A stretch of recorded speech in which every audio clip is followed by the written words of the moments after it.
Bonjour à toutes et à tous et bienvenue à cette nouvelle vidéo résumée du Club Zéro Carbone, la Française.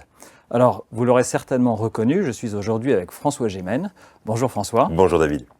Alors François, on va commencer par une chose simple, c'est te résumer. Et est-ce que je suis suffisamment complet en précisant que tu es une parole de référence lorsque l'on parle de migration environnementale, que tu enseignes dans les plus grandes et plus prestigieuses écoles sans forcément les nommer, et que tu es un des auteurs du 6e rapport du GIEC. Voilà, c'est correct. Je ne l'aurais peut-être pas formulé comme ça, mais c'est correct. Ok. Alors peut-être court résumé aussi de ce qu'est le Club Zéro Carbone. Donc la Française rassemble un ensemble d'institutionnels français avec un expert externe qui vient nous éclairer sur les sujets d'émissions carbone, sur les sujets de réchauffement climatique, avec souvent deux angles, soit solution, soit conséquences. Donc là, on a plutôt parlé de conséquences sur ces sujets donc de migration climatique. Et là, on ne parle pas de saumon, on parle pas d'oiseaux, on parle bien d'êtres humains. Mais au début, quand je faisais ma thèse, on pensait que je discutais des saumons et des oiseaux. Et je devais préciser que je travaillais sur les gens, pas sur les animaux. Alors, ce qu'il faut avoir en tête, c'est qu'il existe trois grands malentendus, trois préjugés finalement, qui continuent pourtant d'animer les débats aujourd'hui de la société. Et donc, premier éclairage, quels sont ces trois grands malentendus lorsqu'on parle de migration climatique ? Oui, effectivement, David, moi, ce qui me frappe, c'est de voir à quel point il y a encore un décalage entre les réalités de ces migrations et la manière dont on en parle dans le débat public sur trois niveaux au moins. Le premier, c'est que on en parle toujours au futur, comme s'il s'agissait d'un risque à éviter et comme si le but de la réduction de nos émissions de gaz à effet de serre, c'était d'éviter la matérialisation de ce risque futur. Et donc tout le débat est cadré par des projections à horizon 2050 ou à horizon 2100. Et de ce fait, on oublie d'une part que l'environnement a toujours été un facteur majeur de migration et de déplacement à travers le monde et que la distribution géographique de la population sur la planète doit beaucoup aux facteurs environnementaux. Et on oublie aussi que, d'ores et déjà, les impacts du changement climatique, c'est un des facteurs majeurs de migration sur la planète aujourd'hui, avec chaque année une moyenne de 25 millions de personnes qui sont déplacées à cause de catastrophes climatiques, d'ouragans, d'inondations, de sécheresses. Et donc, c'est déjà une réalité présente et c'est pas seulement un risque futur et hypothétique. Ça, c'est le premier malentendu. Le second, c'est qu'on a tendance à imaginer que les migrations environnementales ou les migrations climatiques vont former une catégorie à part, distincte des grandes dynamiques migratoires qu'on connaît déjà. Et on a volontiers tendance à catégoriser les gens en fonction du motif supposé de leur migration. On va dire d'un côté, il y a les réfugiés politiques qui sont persécutés, qui fuient des violences.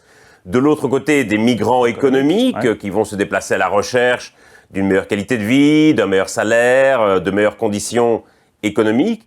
Et puis on va imaginer que le changement climatique va amener à côté une troisième catégorie, les migrations climatiques. Alors que la réalité sur le terrain, c'est que les impacts du changement climatique vont évidemment influencer considérablement également les facteurs économiques, politiques, démographiques ou culturels des migrations. Je donne juste un exemple. Dans le Sahel, où on estime que 70% des ménages dépendent directement de l'agriculture de subsistance comme première source de revenus, évidemment, les facteurs écologiques et les facteurs économiques se confondent, évidemment, lorsqu'il y a des variations de température ou de précipitation. Et puis le troisième malentendu, c'est peut-être celui qui, à mon sens, est le plus délétère dans le débat public, c'est qu'on voit ces migrations comme une sorte de risque pour la sécurité et pour la stabilité.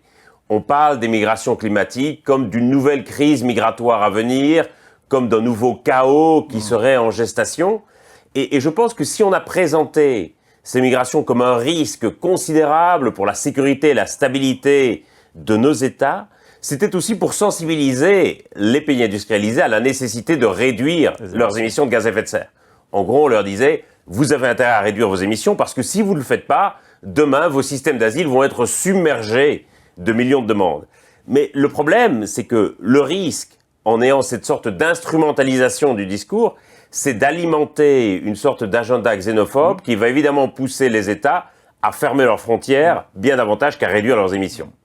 Alors finalement, il faudrait quoi pour dissiper ces trois préjugés ?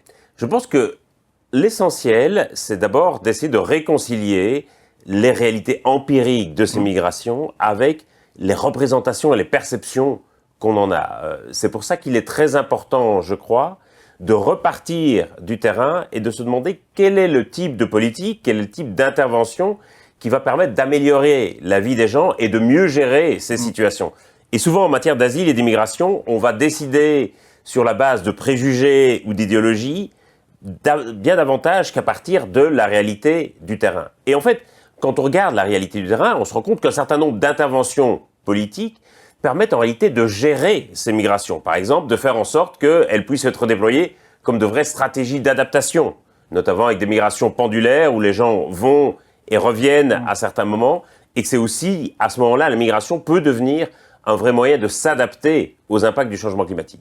Oui, donc ça veut dire que les politiques de transition ne sont finalement pas du tout incompatibles avec des politiques d'asile et d'immigration. Pas du tout. Et je dirais même qu'en fait, il y a intérêt à les combiner entre elles. Le problème, c'est qu'elles sont gérées politiquement par des ministères complètement différents, qui souvent se parlent assez peu, par des agences internationales complètement différentes, alors qu'il y a moyen en réalité d'utiliser la migration comme une vraie stratégie d'adaptation qui va permettre parfois d'alléger la pression démographique sur des ressources environnementales, qui va permettre de fournir des compléments de revenus.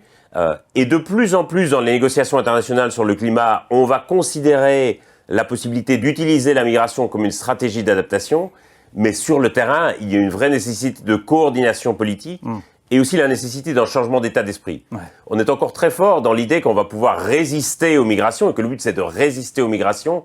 L'enjeu en réalité c'est de les organiser concrètement. Les accompagner, ouais. Bah, finalement, on n'a pas été mauvais parce qu'on a fait mieux que ChatGPT. On a réussi à résumer en 10 minutes ce qui avait duré une réunion entière. L'intelligence humaine est toujours meilleure que ChatGPT. Alors après, on peut comprendre que vous ayez envie d'en savoir plus finalement sur l'ensemble des idées et des études que tu as pu faire sur ces sujets de migration climatique et environnementale. Donc bonne nouvelle, François est très médiatique et donc vous pourrez trouver beaucoup de vidéos d'interventions que tu as pu faire. Donc ces vidéos, vous les retrouverez sur l'ensemble des grandes plateformes classique. Et je signale aussi une exposition sur ce sujet qui ouvrira au Palais de la Porte Dorée à la mi-octobre 2025 et qui va essayer effectivement de dissiper un peu toutes ces idées reçues sur les migrations liées au climat. Et ben voilà, donc on a une partie de notre agenda d'automne qui sera mis en place avec ça. Donc merci François encore une fois pour ta présence, merci pour ta générosité et pour tes interventions, c'était passionnant. Bonne journée à tous et puis à bientôt pour une nouvelle vidéo du Club Zéro Carbone.